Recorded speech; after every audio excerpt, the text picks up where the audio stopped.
Hello knitters, it's Faye Lynn from Strand's Knitting Studio in San Clemente, California.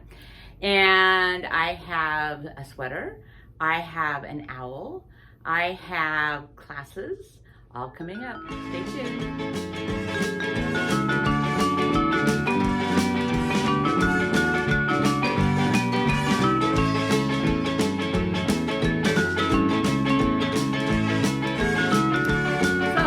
Up, it's August and it's hot. It's finally gotten hot here.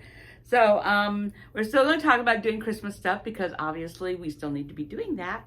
And there's a sweater class coming up and stuff. So the first thing I'm going to talk about is a mitten class, which is this Sunday 10 to 12. And I found my little extra mitten so you can sort of actually see the size of it compared to the pictures I've got. So this is our little mitten. You start down here, you add this. Then the thumb is ingenious. The way she did it is fabulous. You sort of finish the thumb. You don't have to come back and pick it up and do all that. So this is just a really, really nice pattern. It's seamless, obviously. Obviously, you're either using double points, 2 circulars, or magic loop, depending on what you're comfortable with. If you haven't done any of them, I would suggest 2 circulars. That's the easiest one to sort of wrap your head around. I wouldn't do double points unless you already do double points. I would not learn to do double points at this point. There's other ways of doing it that are a lot less frustrating than double points. I never do double points anymore, but there are people who love their double points. So I have nothing against double points, but I have chosen to do magic loop most of the time. So anyway, so here's our little mitten. And the class is 10 to 12. Again, there's 24 mittens, or 25 if you want to do 25. And then we did a Santa hat for the 25th day. So you have an Advent garland, or you can do a wreath, or you can do, you can do whatever you want. If you make them a tiny bit bigger, well, even or smaller, these could be gifts toppings, tags for the gifts, where you can put the name right in here and a little tag in here if you want to. There's many ways you could use these as gifts and stuff for Christmas, especially multiples of things. You can put money in here, hang it on the tree. There are many options, but the main option we did is the garland and the Advent garland. So you can put the little gifty things every day for them to open up.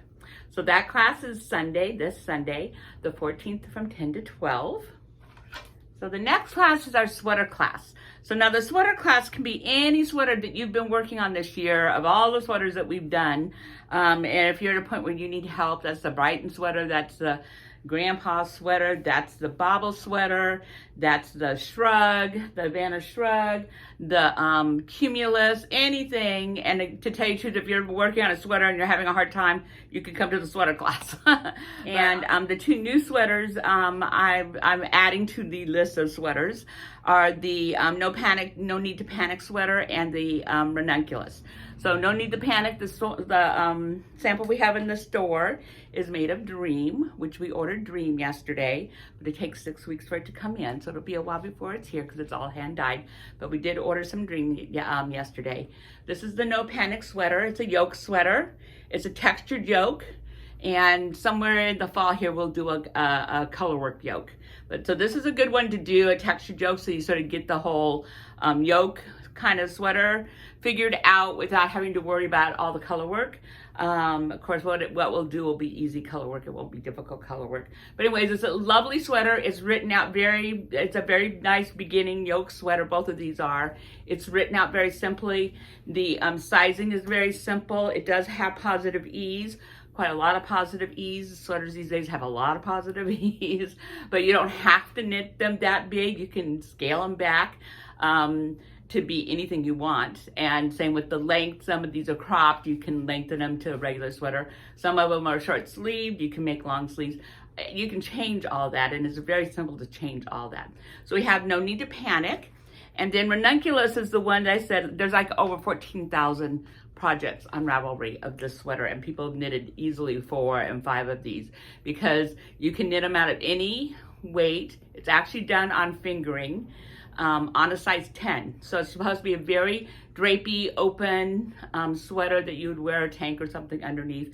But you could also knit it in regular sweater fabric, like smaller needles, This will take a lot longer, but you can knit it in some smaller needles, and it can be a regular everyday sweater too. So anyways, here's my Ranunculus. So this is the Summer Delight. It's the cotton cashmere that I talked about last week. This is a DK weight yarn. I'm up on a 10, so my gauge is rather large. It's not as large as some of them as if you're doing fingering. But as you can see, it's got some air in it here. You can see through it. And that's the yoke part. Now this is also a really good beginning sweater. There's a couple techniques that you may not have done, but they're not hard. Really, they're not hard. They're just a different technique. And it is written up very easy. What makes it complicated to start is once you have several different ways that the pattern's written up, but there's one that's like, this is the one you're gonna do.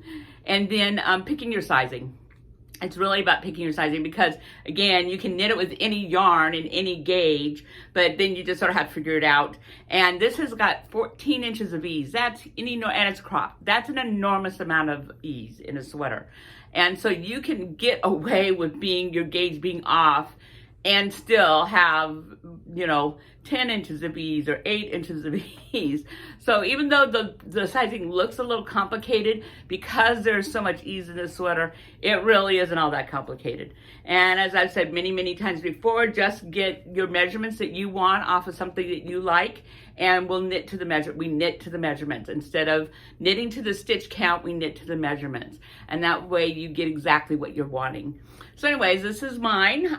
By the 21st, I'm expecting it to be done. I'm gonna make mine 3/4 inch sleeves because that's what I enjoy wearing. And I have a little bit more. I think I have about another inch of stockinette, and then I go into the ribbing, and I think the ribbing is like a 3-inch ribbing or something.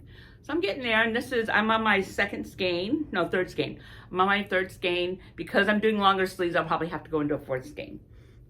So that's it. It's a lot of fun. I'm in stockinette, heaven right now. There's another word people call for that. I'll say it's heaven right now. So a lot of stockinette, but again, I'm up on a 10. So this goes pretty fast on a 10. You're gonna be more like on a 7 for this one. You could put it up on a 10 too and just do the same thing. But anyways, they're very similar sweaters. The write-ups are very similar. This one looks like it's less complicated and more straightforward. And in some ways it is. This one is just as straightforward. It's just the sizing that you have to deal with, but you deal with that at the very beginning. And then the sections are very clear. She has lots of videos if you want to know how to do something, or come to class and I'll show you how to do it because I've watched the videos, make sure I'm doing them right and everything. So that's the sweater class, which is the 21st, Sunday the 21st, 10 to 12. So the next class coming up after this is an owl class. Aren't these adorable? Oh my God, I love these so much. So this is a Susan B. Anderson pattern, which we've done before. She's probably my favorite toy pattern maker because they're not fiddly. There's not a lot of sewing. Matter of fact, there's usually very little sewing parts together, which I don't like to do. I don't like it. It's too fiddly. And instead, she's like the wings here. When you knit the body, you put purl bumps where the wings are gonna go. So you don't even have to guess. You don't have to measure. You don't have to do any of that stuff. And then you just pick up the purl bumps and you knit the wing. You have purl bumps up here where these little ears go. So you just pick up around that and you do the little tassel. And same right here, there were purl bumps around here so that you knew where to put the face. And so she's really good with that. And I love her patterns because of that. So this is her owl pattern. I'll have it linked in our email and below. You can make this out of anything, obviously, and out of any color combinations, obviously. So this is I think this was a worsted weight yarn. So this is a worsted weight yarn, and this is the size you get. Oh, I forgot to show you. Probably couldn't see it. There's also this great embroidery on the bigger owl. So you got the embroidery on this one, and then you have simple color work, fair owl on this one. Little hearts. Yes, but it's fun. So there's embroidery too. And there's little tassels, and she does this thing with the wings. It's great. So anyways, we have the cottons that we have would be great for this pattern. And we have this, which is sort of the same colors, it's a little brighter. But we have lots of colors. Now, it doesn't have to be these two colors. Like if you're making this for a child, which I'm guessing that might happen because you could make it for home decor too. But I mean, if you got a pink girl, a gray and pink owl would be adorable. Gray, pink. You could do a blue and brown owl for a little boy. I know she's not supposed to do it, but anyways. Or I've also got this green and tan color would work very well. Now this is all chow I'm doing. So this is DK. It's a heavy DK, so they're gonna end up pretty much close to this. But there's like, you can do anything you want with these, and don't get stuck on the color. Don't get stuck on, oh, it's gotta be cream and this orangey, yellowy color. Gold color. So it can be other things, and when you think it's a child that you might be knitting it for, or your home decor, a white and aqua owl would be really pretty if you've got, you know, whatever your home decor is. So anyways, don't get stuck on the colors, because there's lots of options and they're all going to be adorable. I guarantee no matter what colors you put together, it's going to be adorable. So the owl class is then September 4th. So that's like a month away, 4 weeks away. Again, Sunday 10 to 12. So now here's another suggestion I have. If you're good at just doing the whole magic loop thing and knitting the body up and everything, and then you want to come to class and learn how to do like the embroideries, French knots. This was pretty fun. Tassels are pretty simple. How she's doing the wings, because she does a stitch down the wings. It's a seed stitch that you do on the wings, and then you run yarn through it, and it gives it some form. It like gives it some form. Like this one, you can sort of see I forgot to do this side. So this side, like I can make it do that. This side is limper. He doesn't stick up. See, he doesn't quite stick up. So I still have to do that part. But I got it here and I realized, oh, I didn't do this one. So anyways, if you want to, on this owl, if you want to have the body pretty much done, stuffed, I put beans down in the bottom of mine, and bigger beans, and I literally just put beans in the bottom. I didn't put them in anything because they're big. They're not going to be coming through this, you know, so like kidney beans. This was a mixture of beans, but kidney beans or something like that.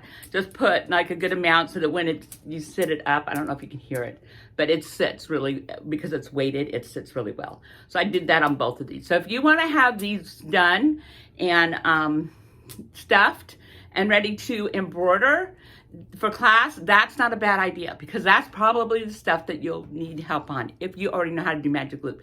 If you don't know how to do magic loop, then come and we'll do probably 2 circulars and teach you how to do that part, and you get that part, and then you can come to a workshop to learn how to do the embroidery if that's what you want to do, or if you already know how to embroider, you won't have to come.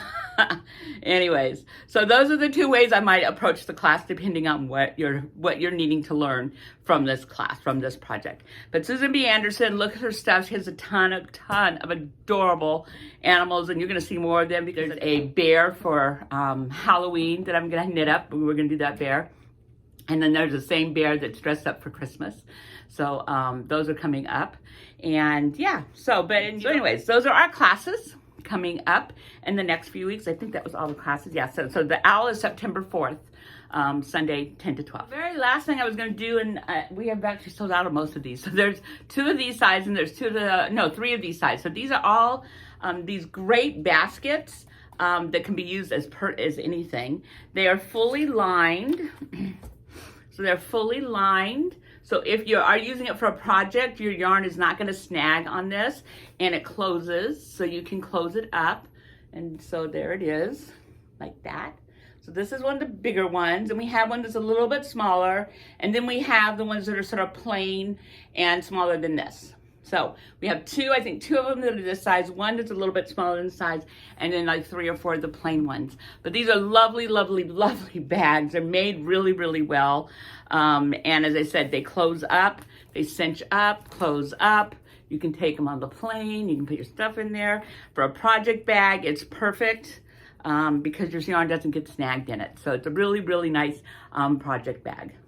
So that's one of the new things in the store.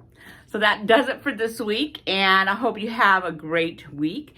Stay cool, and we'll see you in the studio real soon. Bye.